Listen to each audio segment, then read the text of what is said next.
hello. Jonathan Briggs, isn't it? Yes, that's right. Do come in and sit down. Thanks. Right. Well, Jonathan, as we explained in your letter, in this part of the interview, we like to talk through your application form, your experience to date, etc. And then in the second part, you go for a group interview. Group interview. Yes, I understand. So, your first degree was in economics? Yes, but I also did politics as a major strand. And you graduated in 1989. And I see you've been doing some teaching. Yes, I worked as a volunteer teacher in West Africa. I was there for almost 3 years in total, from 1990 to 1992. How interesting. What organisation was that with? It's not one of the major ones. It's called Teach South. Oh, right. Yes, I have heard of it. It operates in several African countries, doesn't it? And what kind of school was it?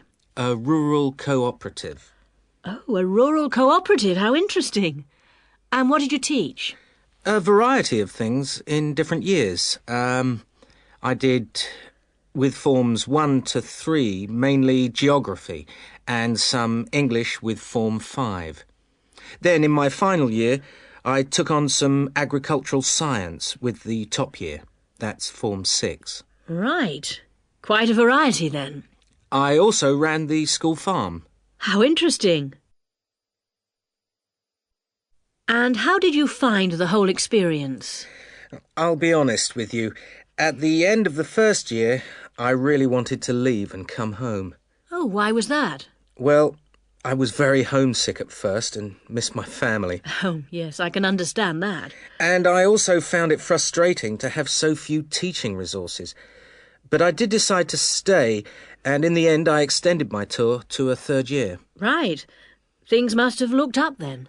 Yes, we set up a very successful project, breeding cattle to sell locally. Really?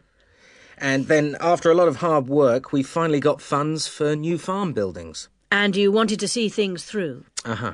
And that's why you want to train to teach geography? Yes. I've had a couple of jobs since then, but I now realise I like teaching best. And I chose geography because it's my favourite subject. And also because I think it has so many useful applications. Well, you certainly have had some interesting work experience. I'll ask you now to go on to the next stage of the interview. Hello. Is that Flagstone Properties? Yes, that's right. Flagstone here. How can I help you? Hello. I'm ringing just to make inquiries about renting a house. My name's John Anderson. Yes, Mr. Anderson. What sort of thing were you looking for? 2-bedroom house with garden. Well, yes, sir, that shouldn't be any problem. Just to let you know that our main areas, the main areas we deal with are the city centre itself. City centre, uh-huh. And the north suburbs. Oh, well, we were most interested in the northern areas, actually. Right, yes. What sort of price were you thinking of? Well, could you give me some idea? Certainly. It really ranges from £250 per month. Only £250? Yes, to about £500, depending on a number of different factors. Oh, what does it depend on? Well, obviously the quality of the area, and then whether there's a garden. Oh, well, as I said, we'd want a garden. And a garage pushes up the price. Right. Well, we wouldn't necessarily need one. I think about £350 a month would be our limit. OK. Well, would you like to have a look at a couple of properties, sir? Yes, that'd be great. Looking at our files, I think we've got 2 which might suit you. Oh, hang on. I'll just get a pen. Right. OK, well, there's one on West Park Road, which is £325 a month. Uh-huh. Are the bills included? Well, that one just includes the water bill. OK, right. And the second house is in Tithe Road. I'll just spell that for you, OK? Yep. Tithe Road. Yeah, got that. And how much is that one? That's £380. 380. Is that including water? No, I'm afraid not, but it does include the telephone rental. Oh, well, that's not too bad then. So... Available to see them. Well, I'll be in town next week, say Thursday? No, I'm sorry, we don't have any availability for Thursday. How about Wednesday afternoon? OK. That's fine. Would 5 be OK? Yes, fine. 5 o'clock it is. Just come to the Flagstone offices. Oh, before I forget, what sort of things do I need to get done, to rent with you? Well, the most important thing is a letter from your bank. No problem. And then a reference letter from your employer. Yes, that's OK. Great. And then we would need you to give 2 weeks' notice of moving in. Right, 2 weeks' notice. And what about a deposit? That's 1 month's rent, whatever the amount is. OK. 1 month. Is that it? No, sorry, one more. You will have to pay for the contract. Oh, yes, I'd forgotten about that. OK, fine. So I'll start arranging those, and I'll see you next week. Yes. Thanks very much. Bye. Goodbye. Sutton, come in. How are you settling in next door? Have all your things from Canada arrived yet? I thought I saw a removals van outside your house yesterday afternoon. Yes, they came yesterday. We spent all day yesterday arranging them. It's beginning to feel a bit more like home now. Oh, that's good. Look, come in and sit down. Are you all right? You look a bit worried. Well, I am a bit. I'm sorry to bother you so early, Mrs. Smith, but I wonder if you could help me. Could you tell me how I can get hold of a doctor? Our daughter, Anna, isn't very well this morning, and I may have to call somebody out. She keeps being sick, and I am beginning to get a bit worried. I just don't know how the health system works here in England. All I know is that it's very different from ours back in Canada. Well, I don't know really where to start. Let me think. Well, the first thing you have to do is find a family doctor. Mm-hmm. Sometimes we call them general practitioners as well. Right. And register with him or her. If you live here, you've got to be on a doctor's list. If you're not, things can be a bit difficult. Oh. Nobody will come out to you if you're not registered. Anyway, they work in things called practices. Uh-huh. Sort of small groups of family doctors all working together in the same buildings. Now, what you've got to do this morning is register with one of them. Ah. There are 2 practices near here, so we're quite well off for doctors in this part of Manchester. There's the Dean End Health Centre, about 10 minutes walk away. And there's another practice in South Hay. That's about 5 minutes away, going towards the town centre. Uh-huh. We're registered at the Dean End one, but they're both OK. There are about 6 doctors in our practice and 4 in the other, so ours is quite big in comparison, and the building and everything's a bit more modern. South A is a bit old-fashioned, but the doctors are OK. Their only problem is that they don't have a proper appointment system. Sometimes you have to wait for ages there to see someone. Anyway, you go to the receptionist in whichever health centre and ask her to register you with a doctor there. You have to fill in a form, but it doesn't take long. Ours is called Dr. Jones, and we've been going to him for years, ever since we moved here 15 years ago. I wouldn't say he's brilliant, but I suppose he's all right, really. We're used to him now. They say he's very good with elderly people, but he does tend to get a bit impatient with children. Listen, the one who's supposed to be really good with small children is Dr. Shaw. Ah. I've heard lots of people say that. Mm-hmm. She's young and she's got small children of her own, so you could try registering with her. And if her list's full, I heard somebody say the other day that there's a really nice young doctor at South Hay, a Dr. Williams. Mm-hmm. He holds special clinics for people with back trouble, but that's not really your problem, is it? To visit you at home, you have to ask for a home visit. You're supposed to do that before 10:30 in the morning, but obviously if it's an emergency, you can phone at any time, night or day. It might not be your doctor that comes, though. It's quite often one of the other doctors in the practice. It doesn't really seem to make much difference. Right. Otherwise, you make an appointment to see your doctor at the health centre. You usually get seen the same day. Not always, of course, but usually, as I say. They hold surgeries between 9 and 11:30 every weekday, and from 4 to 6:30 Monday to Thursday. Saturdays are only for emergencies. I see. When the doctor sees you, he gives you a prescription. He writes what medication you need on it, and you take it to a chemist shop. There's one opposite the centre. If it's for a child under 16, you don't have to pay, so if it's for Anna, there's no problem. The same thing goes if you're unemployed or retired, or if you're pregnant. Just as well, because it's not cheap. You pay the same price for each item the doctor has prescribed. At the moment, it's something like £5 per item. So you pay for the medication, but the consultation with the doctor doesn't cost you anything. It's completely free as long as you're a resident here. Mm-hmm. You're going to be here for 3 years, aren't you? Uh-huh. So, well, there shouldn't be any question of you paying anything to see the doctor. So that's one less problem to worry about. Look, Mrs. Sutton, if you want, I'll sit with your daughter for half an hour if you want to go down to the health centre to register. It's no trouble, really, don't worry. Are you sure you wouldn't mind? That would really help me a lot. I'll ask them if they can send someone round later to see Anna. I think I'll try the Dean End Centre. Good idea. Don't worry about Anna. Right. I'll be back as soon as I can.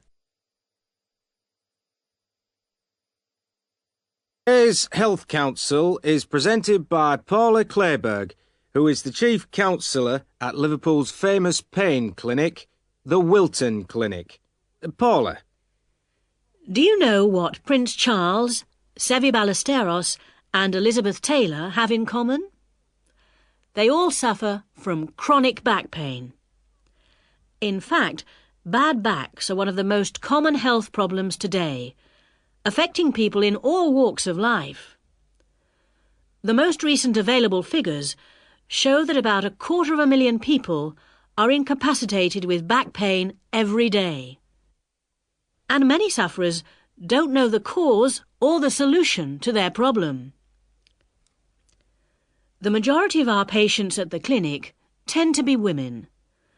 They are especially vulnerable because of pregnancy, but also because of osteoporosis, which I personally believe to be the major cause of problems for women.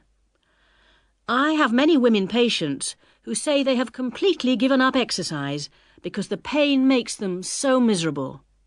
But of course, that starts up a vicious circle. Bed rest, giving up exercise, and painkillers are traditional responses to back pain. But although there are many excellent drugs on the market, at our clinic we're beginning to realise the unique benefits of relaxation therapy. Other specialists in the field make a strong case for certain types of exercise, but in our experience they are easily mishandled and can lead to more harm than good. Now let's look at some of the reasons why back pain is developing into such a unique menace. In general, the body is pretty good at self-repair. A strain or a blow to a limb, though painful at the time, generally resolves itself. But the body's response to back injury can be very counterproductive. When pain strikes, we attempt to keep the back as immobile as possible, which makes the muscles tense up. Research shows that they often go into spasm, which causes further twisting of the spine. A vicious circle is underway. The second mistake we often make when stricken with extreme back pain is to go to bed and stay there. Although at the clinic we recognise that a short rest in bed can be helpful, up to 2 days, any longer makes our back muscles become weaker and unable to hold up our spine. The pain, therefore, becomes worse. Another problem is being overweight. Anyone a stone or more overweight who already has back pain is not doing himself any favours. Though it won't actually set it off in the first place, the weight will increase the strain and make things worse. The British diet could be partially to blame for the increase in back pain. Over the last 10 years, the average weight of men has risen by 11 pounds and of women by 9 pounds. So much for the causes and aggravations of pain. But what can we do to help? There are many ways in which simple day-to-day care can make all the difference.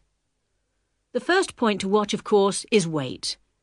If you are overweight, a diet will make all the difference. Also, studies have shown that just 1 hour sitting in a slouched position can strain ligaments in the back which can take months to heal. At the clinic, we have come to the conclusion that the major cause of the problem is not with the design of chairs, as some have suggested, but in the way we sit in them. It can be useful to get special orthopaedic chairs, but remember, the most important improvement should be in our posture. Another enemy of your back is, of course, your beds. If your bed doesn't give enough support, back muscles and ligaments work all night trying to correct spinal alignment, so you wake up with a tired, aching back. Try out an orthopaedic mattress or a spring-slatted bed. Research shows that both can be beneficial for certain types of back pain. Another hazard for your back are the shock waves which travel up your spine when you walk, known as heel strike. A real find for our patients has been the shock-absorbing shoe insert, a cheap but very effective solution. And you might be better off avoiding shoes with heels higher than 1.5 inches. Though absolutely flat shoes can be a solution for some, others find their posture suffers. Finally, a word about the state-of-the-art relief, the TENS machine. A small battery-powered gadget which delivers subliminal electrical pulses to the skin. Our experience indicates that your money is better spent on the more old-fashioned remedies.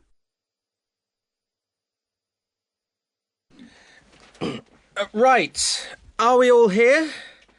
OK.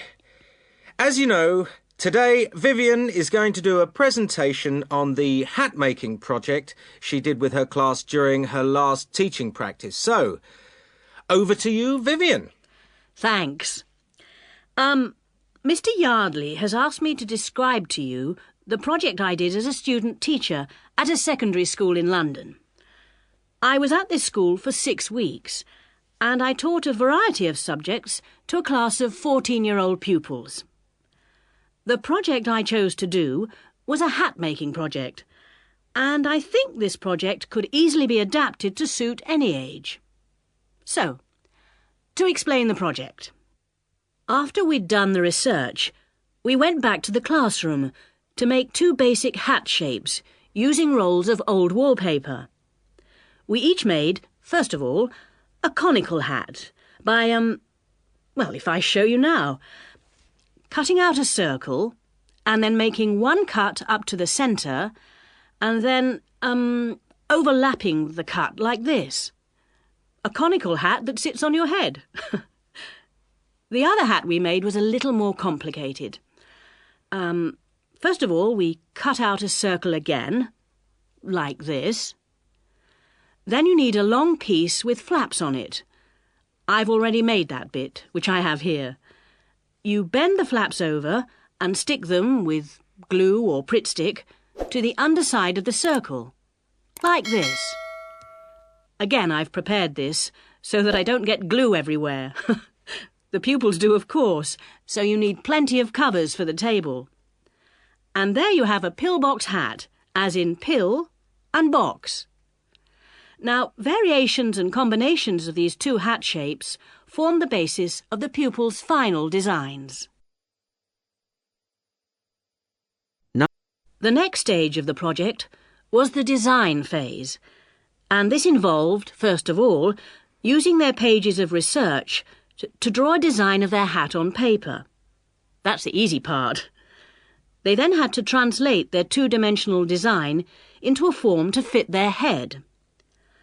I encouraged them to make a small-scale, three-dimensional hat first, so that they could experiment with how to achieve the form they required. And I imposed certain constraints on them to keep things simple. For example, they had to use paper, not card. Paper is more pliable and easier to handle. They also had to limit their colours to white, grey or brown shades of paper, which reflected the colours of the buildings they were using as a model for their hats. And they had to make sure their glue didn't show. Well, it was very enjoyable. And just to give you an idea of what they produced, I brought along 3 hats to show you. This one here is based on a circular stairway in an old building in London. It uses 3 pillbox hats, one on top of the other. This was designed by Teresa.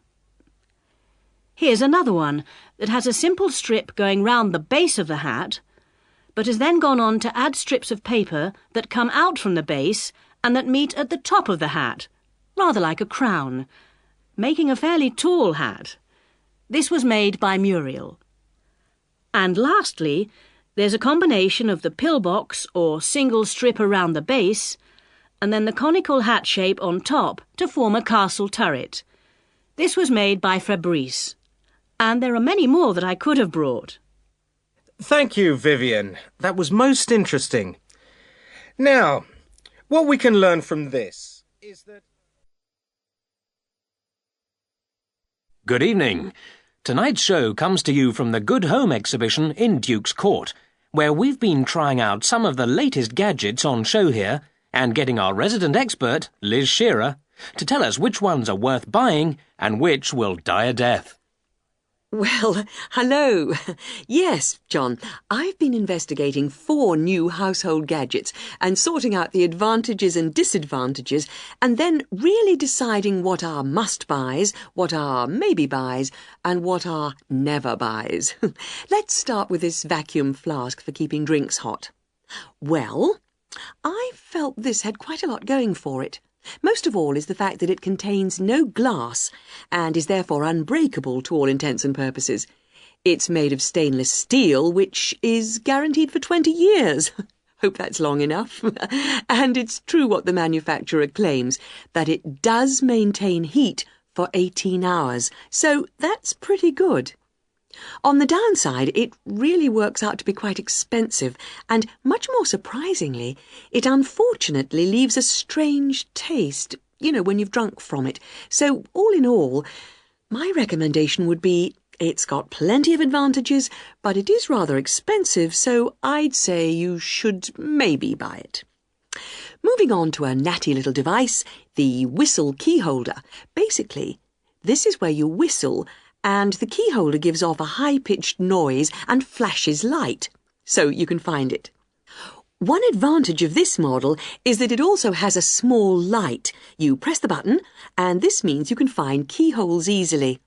I also felt the small size was a real advantage. Now, on the weaker side, I did find the noise unpleasant, which I'm sure the designers could have done something about. And I found that it didn't work through metal, so it's mainly useful for finding in coat pockets, cushions, etc. But taken as a whole, I thought it was a masterpiece of design and would highly recommend it.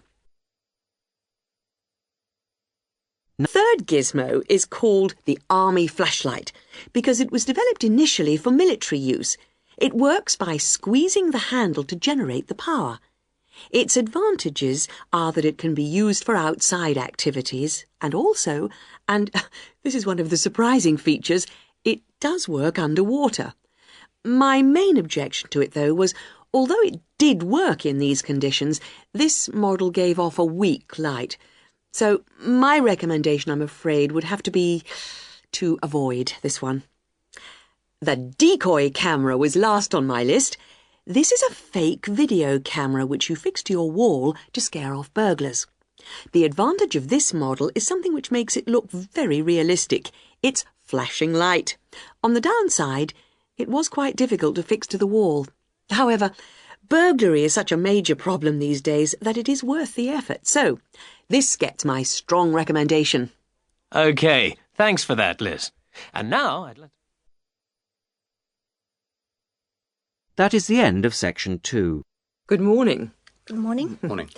So, we've looked at various aspects of staff selection this term, and I think by now you should be beginning to see how much more there is to it than just putting applicants through a short interview or asking the right questions. Yeah, absolutely. So, I think you should be ready for today's tutorial on matching the person to the job.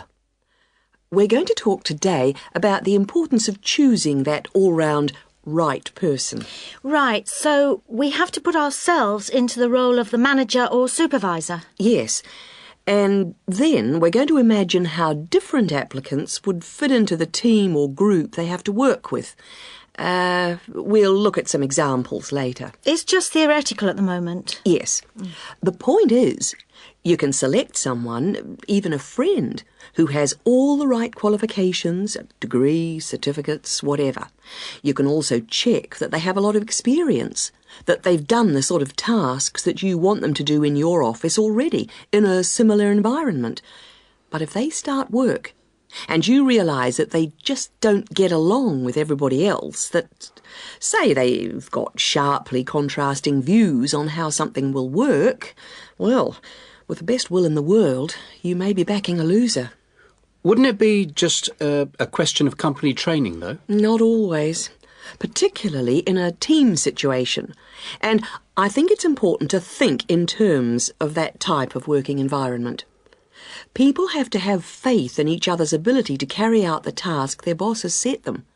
They have to trust that everyone will do their part of the job. And you can't necessarily train people for this. But it's like trying to find out what someone's personality is like in a job interview. I mean, you just can't do that. Even if you try, you won't find out what they're really like until they actually start work. Well, in most interviews, you usually ask candidates questions about their hobbies and what they like doing in their spare time, that sort of thing. So, employers are already involved in the practice of, well, doing part of the task. But it doesn't tell you anything. It doesn't tell you if they're easygoing or hate smokers or whatever. Well, arguably, it does give you a bit of information about an applicant's character. Now look at... Arguably, it does give you a bit of information about an applicant's character, but also, more and more employers around the world are making use of what are called personality questionnaires to help them select new staff. And What's it called? A personality questionnaire. They have to be filled out by the candidates sometime during the selection procedure, often just before an interview. The idea is actually quite old. Apparently they were used by the ancient Chinese for picking out clerks and civil servants, and then later they were used by the military to put people in appropriate areas of work. They've gained a lot of ground since then, and there are about 80,000 different tests available now, and almost 2/3 of the large employers use them. Which makes you think that there must be something in them. That's right. They ask the sort of questions that you might expect, like, do you like working under pressure, or are you good at keeping deadlines? And what if people can see through them and just write what they think the employer wants to see? Well, that's always a possibility. I mean, it's human nature to lie, isn't it? Well, that's the point. Apparently it isn't. These tests are compiled by experts, and they believe that the answers can provide a few simple indicators as to roughly the type of person that you are, that people will generally be truthful in that situation. And then you can go some way towards finding out whether someone's, say, forward-looking, a go-ahead type of person, or resistant to change. Yes, and there are all kinds of other methods which can be...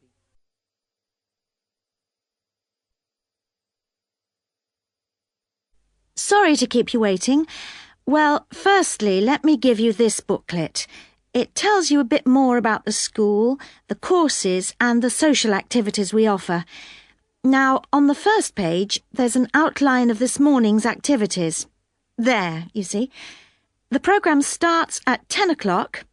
Try not to be late as it's a very full day. The programme begins at 10 o'clock, so 10 o'clock has been written against the answer. Now we shall begin. You should answer the questions as you listen, because you will not hear the recording a second time. Listen carefully to the first part of the conversation and answer questions 1 to 5.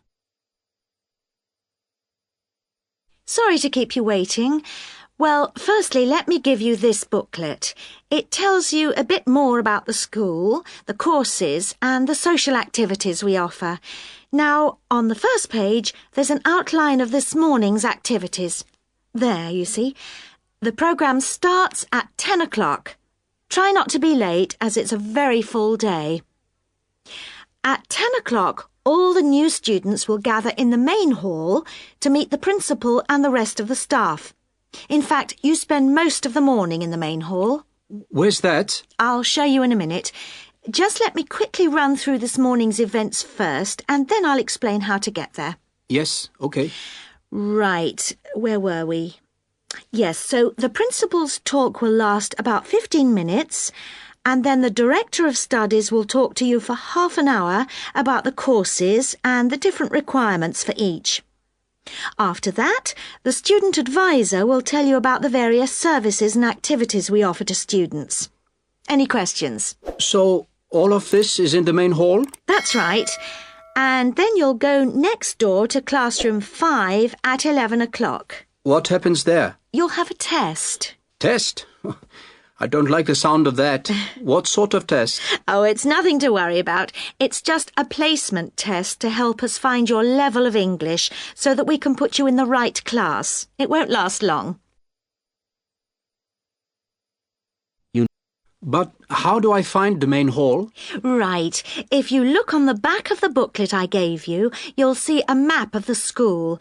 Let me show you. Look, you came in through the main entrance here, and now we're here at reception. Now, to get to the main hall, you walk on to the end of this corridor in front of you, and then you turn left. Walk along past the language laboratory, and then past the library, which is next to the language lab on the same side, and facing you is the main hall at the end of the corridor. You can't miss it. So, it's next to the library, in fact? Yes, that's right. I should be able to find that. And do you have a computer laboratory? Yes, we do. Could you tell me where that is? Certainly, yes. You go down to the end of this corridor again, but this time don't turn left, turn right, away from the main hall. The computer lab is immediately on your right, OK? And where's the staff room in case I need to find a teacher at some stage? The staff room is near the main entrance, on the left over there, just opposite the reception desk. In a day or two, I'm sure you'll find your way around very easily. Oh, one last thing. Is there a student common room? Oh, yes, I forgot to mention that. It's this area here, very close to where we are now, to the right of the reception desk as you come in the main entrance. There's tea and coffee facilities there. Great. Thank you very much. You're welcome. That is... I'll hand over now to Julie Brooks. Thank you. Welcome to the Sports Centre. It's good to see that there are so many people wanting to find out about our sports facilities. First of all, membership. All students at the college are entitled to become members of the Sports Centre for an annual fee of £9.50. To register with us and get your membership card, you need to come to reception between 2 and 6 p.m, Monday to Thursday. I'm afraid we can't register new members on Friday, so it's Monday to Thursday, 2 to 6 at reception. Now, there are 3 things that you must remember to bring with you when you come to register. They are your union card, a recent passport-size photograph of yourself, and the fee. It doesn't matter whether you bring cash or cheque. We can't issue your card unless you bring all 3, so don't forget. Your union card, passport photo and fee. Then once you've got your sports card, you will need to bring it with you whenever you come to book or use any sports centre facilities. Booking over the phone is not allowed, so you have to come here in person with your card when you want to book. Our opening hours seem to get longer every year. We are now open from 9 a.m. to 10 p.m. on weekdays and from 10 a.m. to 6 p.m. on Saturdays. For those of you who are up and about early in the morning, we're introducing a 50% morning discount this year. This is because the facilities tended to be underused in the mornings last year. It means that all the sessions will be half price between 9 a.m. and 12 noon on weekdays. So, what exactly are the facilities? What sports can you play here? Well, this room we're in at the moment is called the main hall, and it's used mainly for team sports such as football, volleyball and basketball, but also for badminton and aerobics. On the other side of the reception area, there's the dance studio. This provides a smaller, more intimate space, which we use for ballet, modern dance and martial arts. Not at the same time, of course. Then, in a separate building, which you may have noticed on your way here, it's on the other side of the car park, there are the squash courts, 6 of them, and at the far end of the building, a fitness room. This is our newest facility, only completed in the spring, but it's already proving to be one of the most popular. As well as all these facilities available here on the campus, we also have an arrangement with the local tennis club, which is only 2 miles away, entitling our students to use their courts on weekday mornings in the summer. So, I think that there should be something here for everybody, and I hope to see all of you at the centre, making use of the facilities. If, in the course of the year, you have any suggestions as to how the service we provide might be improved, or its appeal widened, I'll be interested to hear from you. That is... Right. Let's try and get it sorted out today, so we don't have it hanging over us, OK? Good idea. I'll take notes. First thing, numbers. Have we got anything definite? Well, I've been working it out, and I think 40 to 43. Shall we put 45 to be on the safe side? Yep, fine. Dates. Well, that's straightforward. The last working day before Christmas, which is... Which is December the 21st. Which is going to be pretty difficult to book at Christmas. So we'd better think of 2 or 3 places, just to be on the safe side. Well, last year's was hopeless. The Red Lion, wasn't it? Yeah. We ought to go for something more expensive, 'cause You gets what you pay for.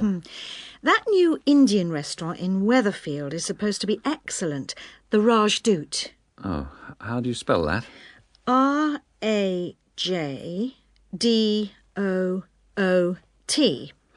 And it's bound to be packed.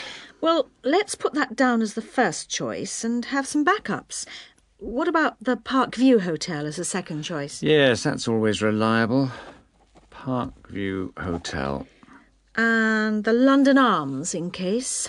London Arms. I'll call them now if you want. No, I'll do it, Joan. You're really busy. Oh, have you got the numbers? Not for the Rajdoot, but... right, Parkview Hotel.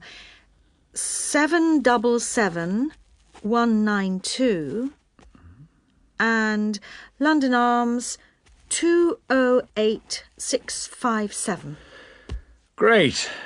Before I ring, we'd better just make sure they're within the price range. Up to £15 a head? I think you'll find some people won't be able to go that high. Well, you can't get anything decent under £10. OK. We'll say 12? OK. And we'd better make sure there's good vegetarian food. And a non-smoking section. You know what the boss is like. Don't remind me. I'll let you know as soon as I get anything. Good news. I found Rajdoot's number straight away, and they can fit us in. Their Christmas menu sounds great. What is it? French onion soup or fruit juice. Uh-huh. roast dinner or lentil curry. Sounds ordinary, but my friend said it was really tasty. Lentil curry. That's unusual. And then for dessert, there's traditional plum pudding or apple pie, plus coffee. That sounds really good for £12. Did you book it? Well, I said I'd check with the staff first, but they did say they'd hold the booking until next Wednesday anyway. Oh, and if we go ahead, they'd like a £50 deposit. 50 is normal. That's fine. And they want a letter. Right, to confirm. Oh, and they say with such large numbers, we have to choose the menu in advance. Well, that won't be a problem. I'll put up a notice with details of the restaurant and the menu. When did you say they wanted confirmation by? It was, let's see. The 4th of November. Where do you think I should put up the notice? Where everyone's guaranteed to see it? On the cafe notice board, I should think. Hardly anyone looks at that. Well, the newsletter's probably your best bet. Good idea. I'll go and do that now.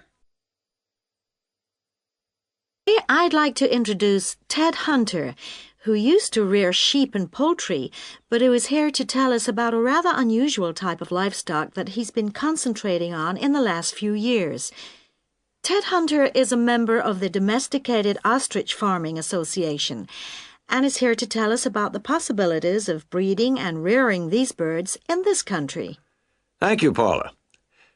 When you look at international restaurant menus and supermarkets, they all tend to feature the same range of meats: beef, lamb, chicken, pork, that sort of thing. But people are always interested in something different. And we're now finding that farming can bring new types of meat to our tables. The kangaroo is one animal that's now being farmed for its meat and eaten outside Australia where it comes from. It looks and tastes rather like rabbit, though it's slightly darker in color. But it is rather tough, so that's a problem for some people. Crocodiles are also being farmed for their meat. This is rather like chicken, pale and tender, and it's getting quite fashionable. Some people also find it's rather fatty, but I think it makes a really tasty sandwich. Now, a third type of meat becoming increasingly available, and the one that I think is by far the nicest of the three, is ostrich, which most people say has a similar taste and texture to beef. However, it's much better for you than beef, as we'll see later. Most people think of ostriches as wild animals, but in fact, ostriches have been farmed in South Africa since around 1860. At first, they were produced for their feathers. In Africa, they were used for tribal ceremonial dress, and they were also exported to Europe and America, where they were made into ladies' fans and used for decorating hats. Later, feather fans and big decorated hats went out of fashion, but ostriches were still bred, this time for their hide. This can be treated to produce about half a square meter of leather, very delicate, fine stuff of very good quality. At the same time, some of the meat was used for biltong, the air-dried strips of meat popular in South Africa as a sort of fast food. However, recently there's been more and more interest in the development of ostrich farming in other parts of the world, and more people are recognizing its value as a food source. Ostrich meat is slightly higher in protein than beef, and much lower in fats and cholesterol. It tastes good, too. A series of European taste tests found that 82% of people prefer ostrich to beef. And one ostrich produces a lot of meat, from around 30 to 50 kilograms, mostly from the hindquarters of the bird. Farmed ostriches don't need African climates, and in fact, ostrich farming is now becoming well established in other parts of the world. However, setting up an ostrich farm isn't something to embark on lightly. Mature breeding birds are very expensive. Even a fertilized ostrich egg isn't cheap, so you need quite a bit of capital to begin with. Then the farmer needs special equipment, such as incubators for the eggs. The young chicks are very dependent on human minders and need a lot of attention from the people looking after them. In addition, ostriches can't be intensively farmed. They need space and exercise. But in spite of this, they make good farming sense. A cow produces only 1 calf a year, whereas a female ostrich can lay an egg every other day. And because the farmers can use incubators and hatched chicks are nourished well and protected from danger, the failure rate on farms is very low indeed, and almost all the fertilized eggs will hatch out into chicks, which will in turn reach maturity. This is very different from the situation in the wild, where the vast majority of chicks will die or be killed before they grow up into mature ostriches. So it's possible, once the initial outlay has been made, for the farmer to be looking at very good profit margins indeed. Ostrich farming is still in its early days outside Africa, but we hope that ostrich meat will be freely available soon, and before long will be as cheap as beef.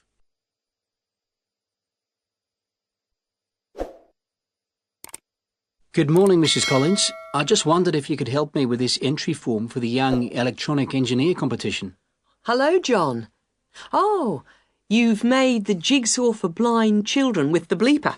When they put a piece in correctly, that's right. OK, let's have a look at the form. Right, thanks. I've never filled in one of these before, so... Well, let's just do it in pencil first. So, name of designers. Well, Anne helped me with some of the electronics work. Then you must put her name in as well. Right.